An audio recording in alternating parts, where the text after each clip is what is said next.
Hello दोस्तों, online study point में आपका स्वागत है। सो गाइस, हमारा जो साइंस का पार्ट 2 है उसको हम कवर करेंगे और टॉप 30 क्वेश्चंस जो हैं यहाँ पर हम डिस्कस करने वाले हैं, जो कि आपके एग्जाम्स में बार बार पूछे जाते हैं related to the science, physics, chemistry and biology, तीनों ही हम यहाँ पर कवर करने वाले हैं।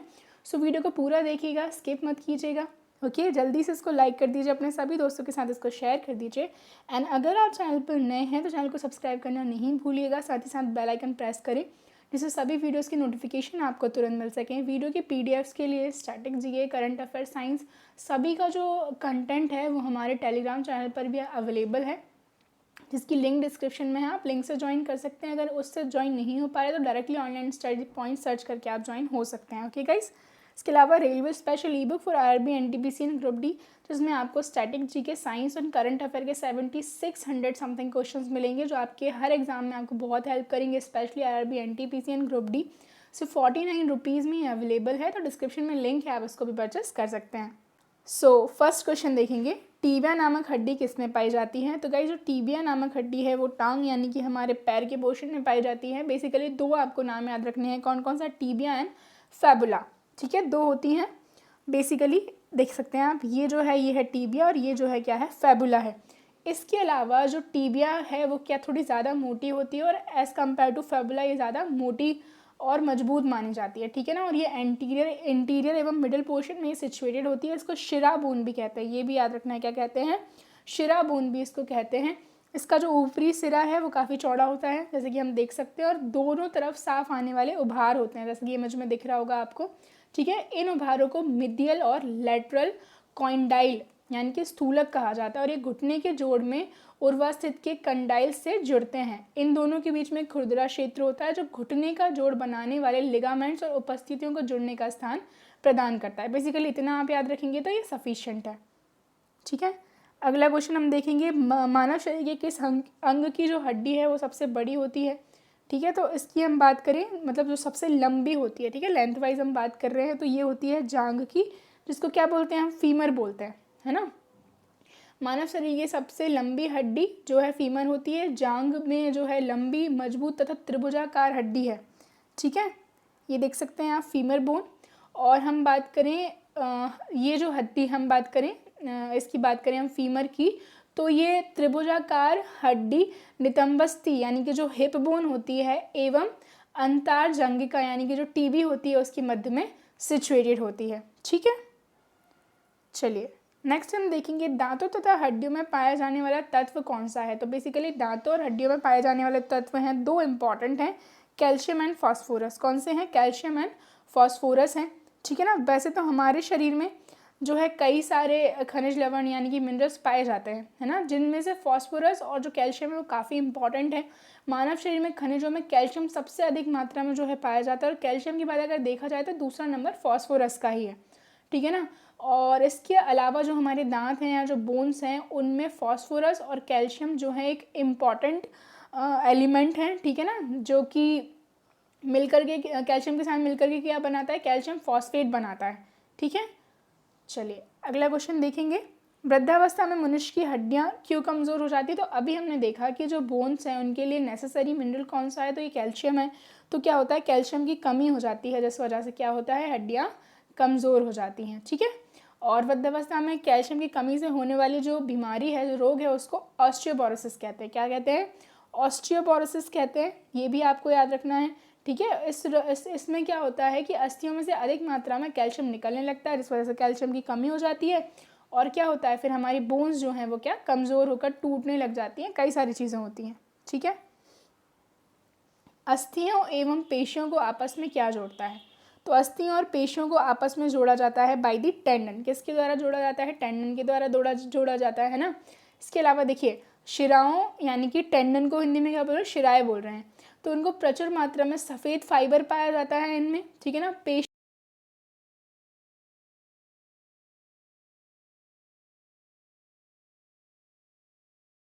सघन कोलेजन तंतुओं यानी कि पैकेज्ड कोलेजन फाइबर से बने होते हैं, और संयोजी ऊतकों की मजबूत डोरी जैसी रचनाएं इनमें होती हैं। ठीक है, ये देख सकते हैं आप। ठीक है, तो बेसिकली दो आपको टेंडन एंड लिगामेंट्स, दो चीज़ें आपको याद रखनी है, जो कि काफ़ी आपके एग्जाम्स में इनसे क्वेश्चन बनते हैं। मनुष्य के जीवन काल में कितने दांत जो हैं 2 बार विकसित हो सकते हैं? बेसिकली हम कहें तो कितने होते हैं? 32 होते हैं, लेकिन हमारे मनुष्य में, ह्यूमंस में जो 20 टीथ्स होते हैं वो दोबारा विकसित हो सकते हैं। ठीक है, तो हम बात करें दांत, अभी हमने देखा फॉस्फोरस एंड कैल्शियम काफ़ी इंपॉर्टेंट एलिमेंट हैं दांतों के फॉर्मेशन के लिए। ठीक है, दांत का काम पकड़ना, काटना, चबाना, ये सारे काम होते हैं। ठीक है, और लेकिन कुछ जानवर जैसे चूहे, इनका काम कुतरने के लिए करते हैं, शूकर खोदने के लिए करते हैं। ठीक है ना, कुत्ते जो है काटने के लिए इनका काम करते हैं। दांत आहार को काट पीस कर गले से उतारने योग्य बनाते हैं, और मनुष्य के जीवन काल में 20 दांत जो हैं 2 बार विकसित हो सकते हैं। ठीक है, मनुष्य में पाचन का अधिकांश भाग किस अंग में संपन्न होता है? तो मनुष्य में पाचन का अधिकांश जो भाग है वो होता है छोटी आंत में। किस में होता है? छोटी आंत में होता है। ठीक है, ये देख सकते हैं आप, स्मॉल इंटेस्टाइन। मानव शरीर में पाचन का अधिकांश भाग कहाँ पर होता है? छोटी आंत में होता है। ठीक है ना, इसके अलावा भोजन की पाचन क्रिया बेसिकली कहाँ से शुरू हो जाती है? मुख से ही प्रारंभ हो जाती है। इसके बाद ये आमाशय में जाता है, और आमाशय से जठर रस निकलता है। ठीक है, और यकृत से क्या निकलता है? पित्त रस निकलता है, और ये पित्त रस क्या करता है? भोजन को क्षारीय बनाता है, और पक्वाशय से भोजन छोटी आंत में आता है। यही भोजन की जो पाचन क्रिया है वो क्या होती है? पूर्ण होती है। मनुष्य में पाचन कहाँ से प्रारंभ होता है? तो अभी जस्ट मैंने बताया, ये मुख से ही शुरू हो जाता है। ठीक है ना, मुंह में जो है लार एमाइलेज नामक जो एंजाइम है वो स्रावित होते हैं, जो क्या करते हैं? मंड जो है उसकी पाचन में सहायता करता है। ठीक है, ये हम इसे बेसिकली क्या बोलते हैं? हमारा एलिमेंट्री कैनाल कहा जाता है, पूरा हमारा डाइजेस्टिव सिस्टम। मानव की पाचन नली लगभग कितने फीट की होती है? Again the important question. तो मानव की जो पाचन नली है लगभग ये कितनी, वैसे तो आप रेंज याद रख लीजिए, 25 से 32 फुट लंबी जो है ये होती है, जो मुख से लेकर मलाशय तक जो है ये विस्तृत है। ठीक है, ये देख सकते हैं, ये आप पूरा हमारा जो मानव का पाचन नाल या फिर आहार नाल या फिर उसको एलिमेंट्री कैनाल भी कहा जाता है। ठीक है, इसमें आप ये देख सकते हैं पित्ताशय है। ठीक है, और इसके अलावा ये जो है आमाशय है। बेसिकली अभी हमने देखा था छोटी आंत, जिसमें सबसे ज़्यादा जो है पाचन हो रहा था। एक्स किरणों का प्रयोग किस लिए किया जाता है? तो एक्स रेज जो है इनका प्रयोग किस लिए किया जाता है? बेसिकली इन ऑप्शंस में अगर हम देखें तो बहुमूल्य पत्थरों और हीरों में खराबी पता लगाने के लिए, क्योंकि जब हम एक्सरे उनसे गुजारेंगे तो उनमें कहीं भी जो छोटी भी दरार होगी ना, जैसे कि हम एक्सरे करवाते हैं, हमारी बॉडी का भी होता है, तो अगर किसी बोन में फ्रैक्चर होता है तो वो रे वहाँ से पास हो जाती है और वहाँ पर जो लाइन है उसका हमें पता चल जाता है। इसी तरीके से जो बहुमूल्य पत्थर है या हीरे, उनमें खराबी का पता लगाने के लिए जो इसका प्रयोग किया जाता है। विद्युत उत्पन्न करने के लिए कौन सी धातु जो है इसका उपयोग होता है? तो आंसर है इसका यूरेनियम। ठीक है, विद्युत उत्पन्न करने के लिए यूरेनियम धातु का उपयोग होता है। यूरेनियम आवर्त सारणी की एक अंतवर्ती श्रेणी, एक्टिनाइड श्रेणी का तृतीय तत्व है। ठीक है, इसके अलावा हम बात करें, इस श्रेणी में आंतरिक इलेक्ट्रॉनीय परिकक्ष के इलेक्ट्रॉन जो है स्थान लेते हैं, और प्रकृति में पाए गए तत्वों में यह सबसे भारी तत्व है। कुछ समय पहले तक इस तत्व को छठे अंतवर्ती समूह का अंतिम तत्व माना जाता था। तो ये कुछ चीज़ें यूरेनियम से जो है हमें याद रखनी है। ठीक है, तारे अपनी ऊर्जा जो है किस प्रकार प्राप्त करते हैं? तो तारे अपनी ऊर्जा नाभिकीय संयोजन के फलस्वरूप प्राप्त करते हैं। ठीक है, इसके अलावा हम बात करें तारे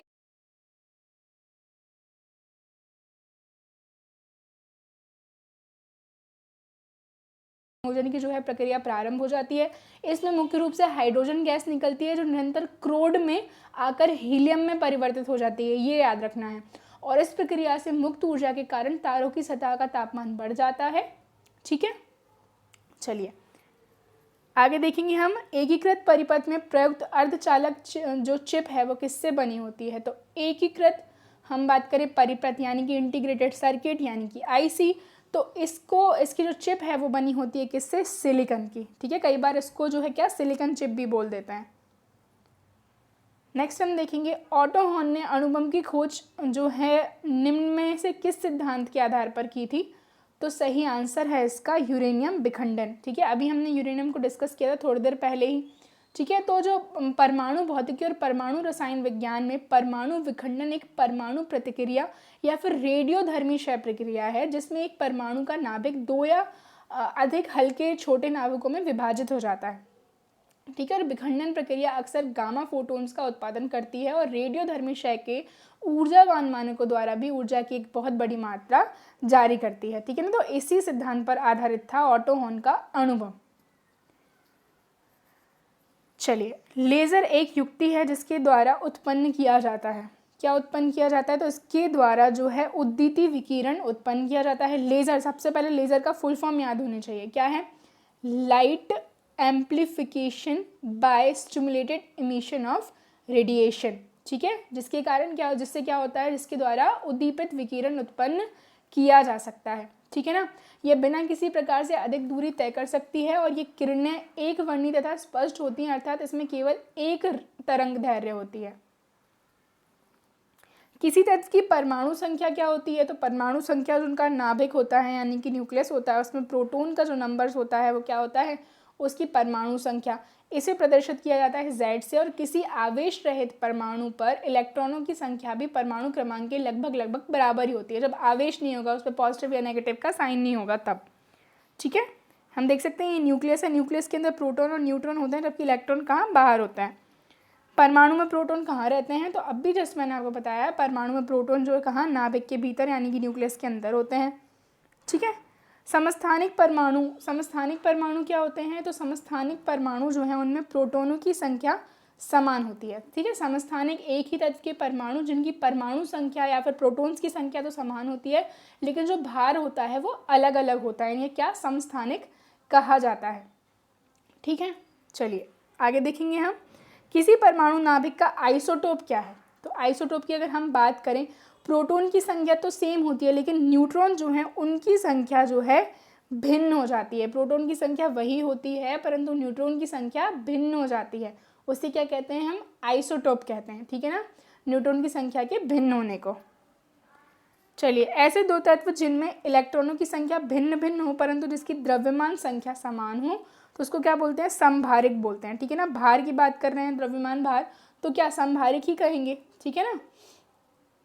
इसमें हम बात करें, समभारिक में प्रोटॉन की संख्याएं भिन्न भिन्न हो जाती हैं परंतु न्यूट्रॉन व प्रोटॉन की जो संख्याएं हैं, ठीक है, मतलब जो इलेक्ट्रॉन हैं उनकी संख्याएं भिन्न भिन्न हो जाती हैं, लेकिन न्यूट्रॉन और प्रोटॉन की संख्याओं का योग समान होता है। ठीक है, कार्बन तथा नाइट्रोजन की द्रव्यमान संख्या लगभग एक ही है, 14 है, अतः ये दोनों तत्व समभारिक हैं। इसी प्रकार ऑर्गन की द्रव्यमान संख्या कितनी है? तो 40 है, और कैल्शियम की कितनी है? तो 40 है, तो ये दोनों भी क्या हुए? समभारिक हुए।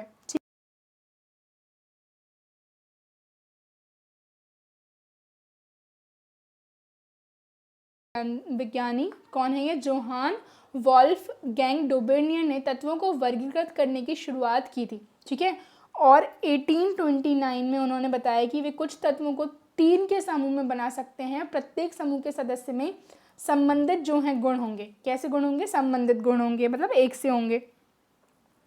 तत्वों का वर्गीकरण से संबंधित त्रिक का नियम प्रतिपादन किसने किया था? तो ये अगेन किसने किया है? डोबेर्नियर ने किया है। ठीक है, इसके अलावा हम बात करें, 3 तत्वों के समूह को जो है त्रिक कहा गया, जैसे डोबेर्नियर के त्रिक के नाम से जाना जाता है। और जो डोबेर्नियर थे उन्होंने बताया कि त्रिक के 3 तत्वों को उनके परमाणु द्रव्यमान के आरोही यानी कि इंक्रीजिंग ऑर्डर पर रखने पर बीच वाले तत्व का परमाणु द्रव्य अन्य 2 के जो द्रव्यमान हैं उनके औसत के बराबर होगा।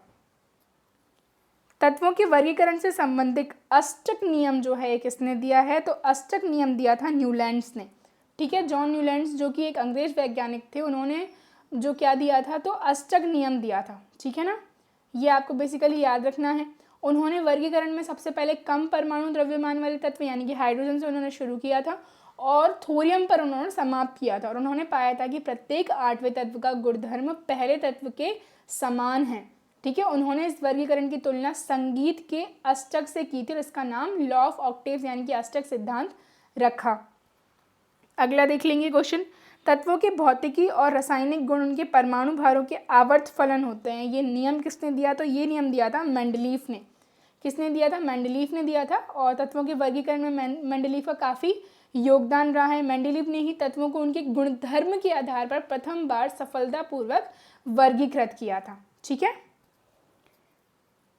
आधुनिक आवर्त नियम प्रतिपादन जो है किसके द्वारा किया गया है? तो ये किसके द्वारा किया गया है? ये किया गया है मॉसले के द्वारा। किसके द्वारा किया गया है? मॉसले के द्वारा किया गया है। ठीक है, ये देख सकते हैं आप आवर्त सारणी। कितने हम बात करें तो आइए हम देख लेते हैं, इसमें ग्रुप्स और ब्लॉक्स की बात करेंगे हम। मेंडलीव की आवर्त सारणी में तत्वों के वर्गीकरण का आधार क्या था? तो ये परमाणु द्रव्यमान था, जो कि मैंने आपको अर्लियर बताया है ना। आधुनिक आवर्त सारणी में तत्वों का वर्गीकरण का आधार क्या है? तो परमाणु संख्या है। क्या है? परमाणु संख्या है। इसके अलावा आवर्त सारणी में स्तंभ किसको कहते हैं?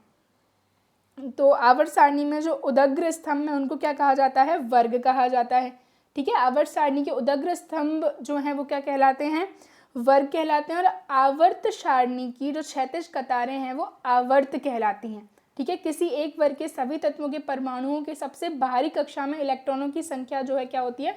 समान होती है। इसी कारण किसी एक वर्ग के जो है हम बात करें उनमें सभी की जो क्या है? परमाणु संख्या, ठीक है, या फिर हम बात करें इलेक्ट्रॉन की संख्या क्या है? बराबर होती है। इस वजह से उनको क्या है? एक ही वर्ग में रखा गया है। आधुनिक आवर्त सारणी में वर्गों की कुल संख्या कितनी होती है? तो वर्गों की संख्या जो है होती है 18, यानी कि ग्रुप्स। और जो आवर्त हैं यानी कि जो पीरियड्स हैं उनकी संख्या कितनी होती है? 7 होती है। एंड द लास्ट क्वेश्चन हम बात करेंगे, गोल्डन चावल जो है किसका प्रचुरतम स्रोत है? मतलब गोल्डन जो राइस है उनमें सबसे ज़्यादा मात्रा में क्या मिलता है? तो गाइज ये मिलता है विटामिन ए। ठीक है, विटामिन की खोज भी सबसे पहले किसमें? चावल में ही की गई थी, ये भी आपको पता होना चाहिए। सो गाइज ये थी हमारी आज की वीडियो, जिसमें इंपॉर्टेंट 30 क्वेश्चन हमने डिस्कस किए हैं। एंड आई होप वीडियो आपको पसंद आया हो। प्लीज़ इसको ज़्यादा से ज़्यादा लाइक करें, शेयर करें, चैनल को सब्सक्राइब करें। वीडियो की पीडीएफ्स के लिए static GK, science, current affair सब कुछ आपको हमारे टेलीग्राम चैनल पर मिल जाएगा, जिसकी लिंक डिस्क्रिप्शन में है। Thank you.